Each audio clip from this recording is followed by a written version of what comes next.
Salam bahagia dan sehat serta semangat buat kalian yang masih terus berjuang.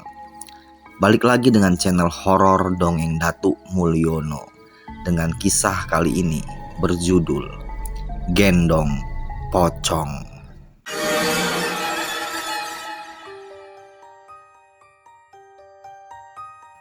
Legenda mistik yang saat ini pantau misteri rangkum bersumber dari daerah Jawa.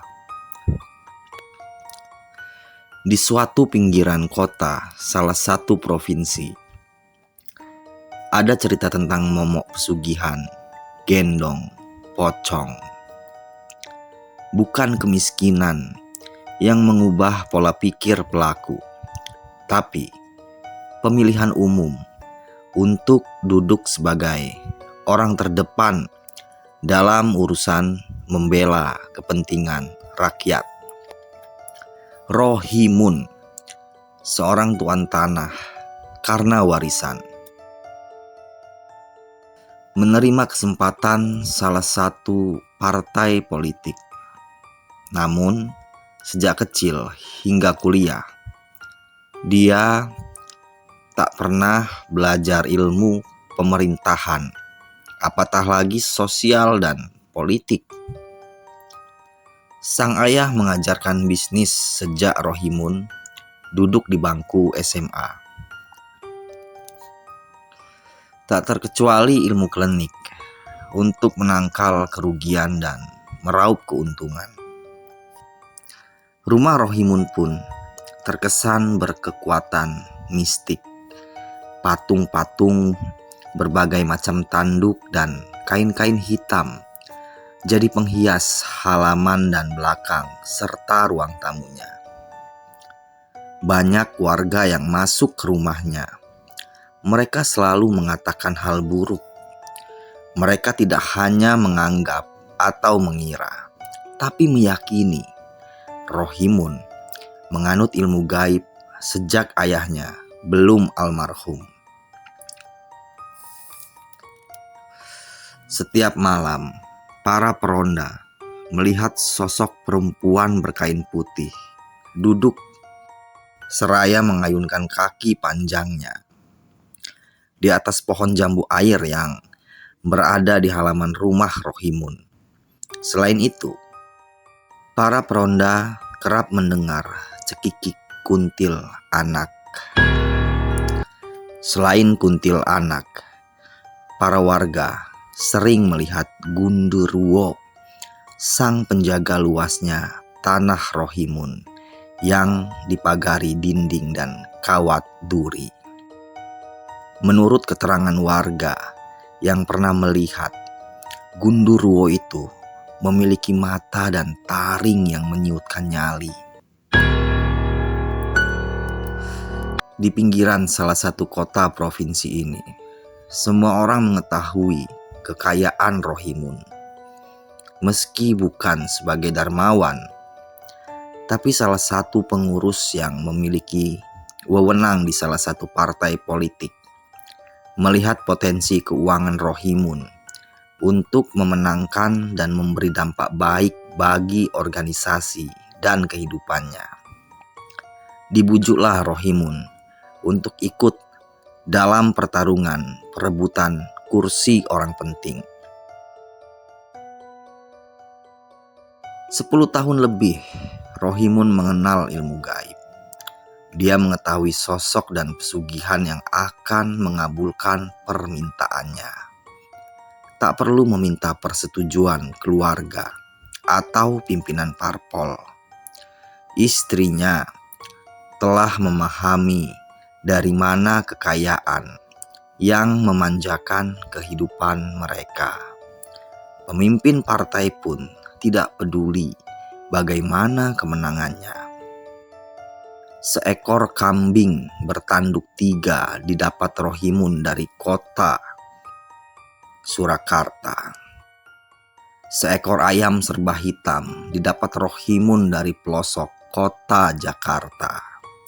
Beberapa bambu hitam didapat Rohimun dari pesisir Lampung.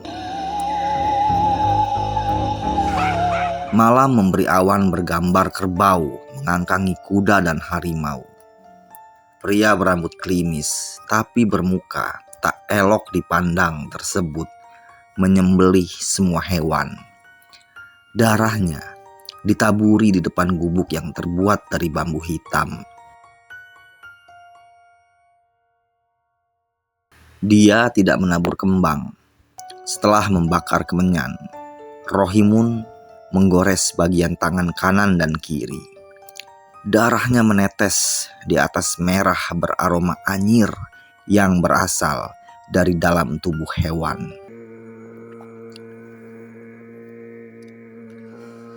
Jangkrik yang bernyanyi menemani cahaya bulan sekejap berhenti melagu. Pocong jatuh dari tempat tersembunyi. Tubuhnya tertidur di atas darah sehingga kainnya seolah berlumur warna merah.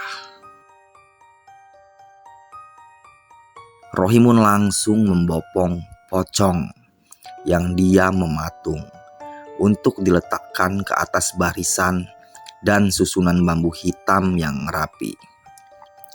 Dia tertatih dan nyaris terpleset. Ubin licin lantaran genangan darah seolah tidak merestui. Atau mungkin hewan yang ia sembelih enggan memberinya rezeki melalui pesugihan pocong. Di atas jejeran bambu, pocong itu ia rebahkan. Dibesetnya tangan kanan dan kiri. Darahnya menetes di atas kening hitam yang kulitnya seperti lumeran nanah. Betapa keinginan untuk menjadi orang penting dan sungguh ilmu perjanjian dengan setan telah menguasai dirinya. Tidak ada rasa jijik ketika dia mencium kulit sosok yang lebih pantas jika disandingkan dengan comberan berair hitam dan berbelatung. Di jilat-jilatnya darah yang telah bercampur kulit beraroma tumpukan sampah. Seraya merentangkan tangan, dia berjanji untuk memberi tumbal bayi dan para gadis remaja kepada sosok itu pada setiap hari Minggu dalam waktu 1 bulan. Sungguh, tumbal yang tidak sebanding dengan nominal rupiah yang akan dia dapat sebagai anggota orang penting negeri ini. Para peronda merinding dan bergidik ngeri setelah Rohimun mengusaikan ritual. Tidak terkecuali para warga yang malam itu masih menonton televisi dan sambil menikmati kopi. Suara mengerikan terdengar seperti jeritan di dalam gua. Paradigma mereka tertuju pada sosok gaib yang amat mengerikan. Ketakutan warga benar. Pesugihan Rohimun akan meneror mereka melalui suara, penampakan hingga jerit keinginan. Rohimun menang. Dia menghabiskan dana hingga 600 juta saat itu. Tabungannya habis dan tanahnya hanya tersisa tidak sampai 3 turunan. Lain dari itu, setiap malam dia mesti memangku pocong yang kulitnya seperti lumeran nanah. Para warga yang lewat di sekitar rumah Rohimun selalu mengeluh karena aroma busuk yang menyengat dari balik dinding belakang rumahnya. Kala masa kampanye, setiap hari Minggu, Rohimun memangku dan menggendong pocong. Kadang, mata pocong terbuka ketika Rohimun merasa lelah, kemudian memejam. Sekalipun, Rohimun tidak boleh berhenti memangku pocong. Terhitung mulai pukul 8 malam, hingga kokok ayam berkumandang antara subuh dan fajar.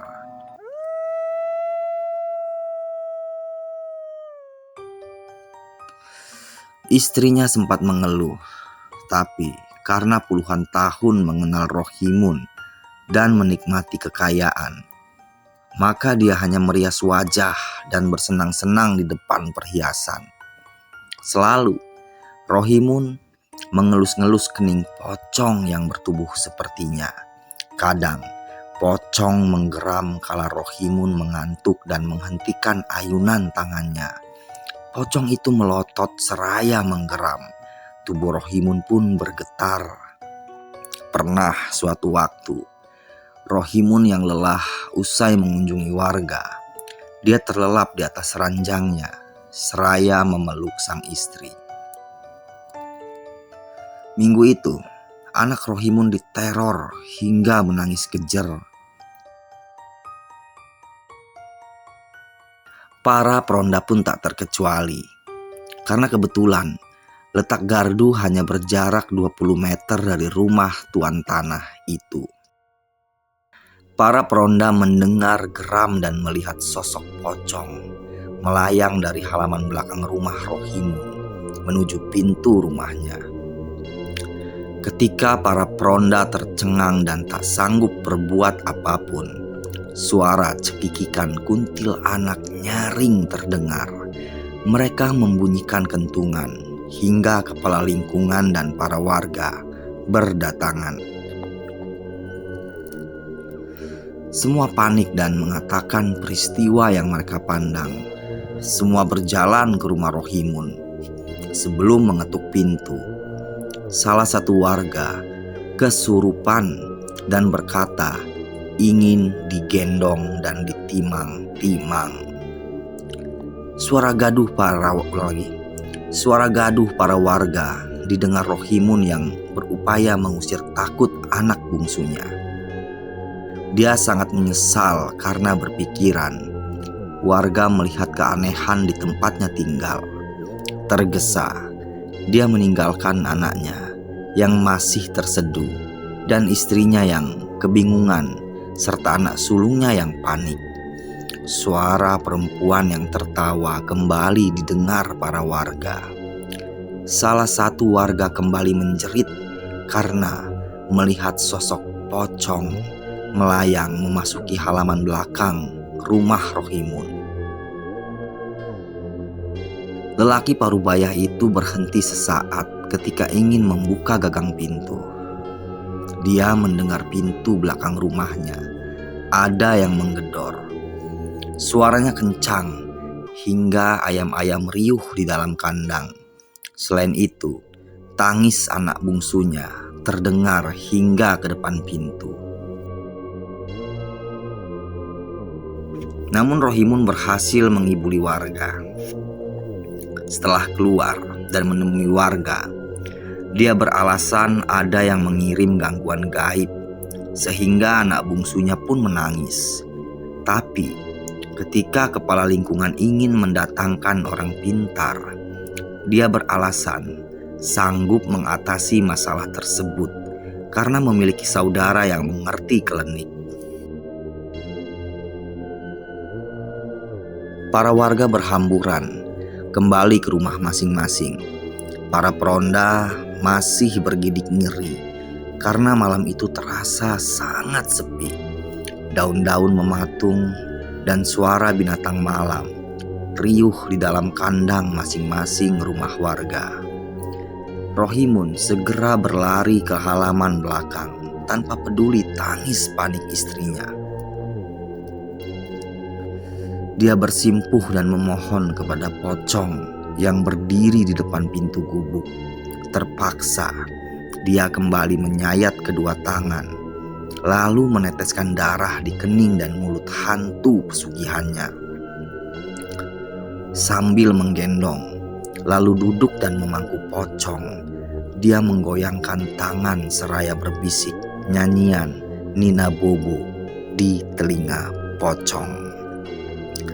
Seperti bayi yang nyaman ketika ditimang-timang, tubuh pocong tidak lagi bergetar. Kuntil anak pun berhenti tertawa.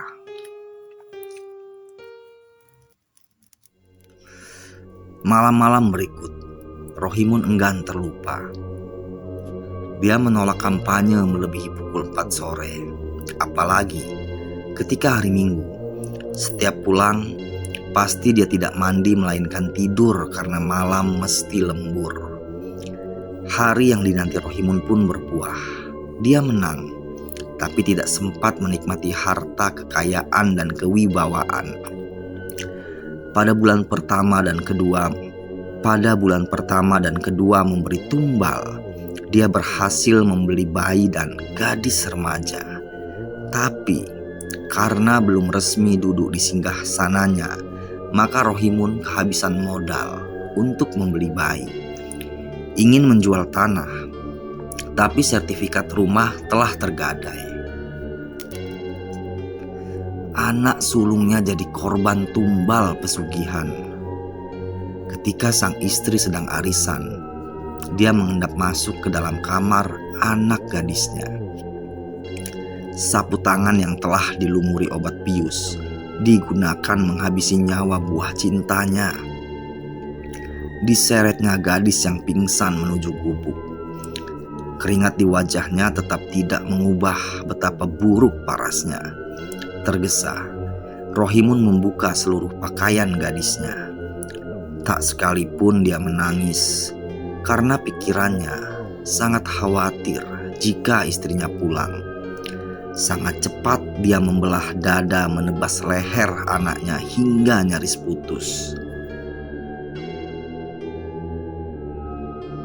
Rohimun menampung tiap darah yang mengucur hingga menetes. Selain mesti digendong dan dipangku, Pocong sangat rakus meminum darah bayi atau gadis remaja. Menurut orang pintar yang pantau misteri temukan, Pocong pesugihan sangat menikmati darah bayi atau gadis remaja karena kesegaran dan manisnya.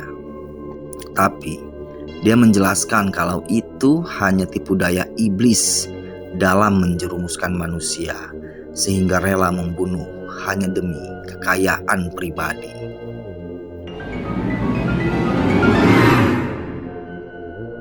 Balik lagi ke cerita Rohimun. Ya, sekalipun tidak terlihat penyesalan Rohimun, istrinya yang menangis sehari semalam pun dibiarkan sendiri di atas ranjang. Bayangnya hanya tentang bagaimana mendapat bayi dan gadis. Dalam bayangnya muncul wajah-wajah ibu kampung yang sedang menjemur bayi.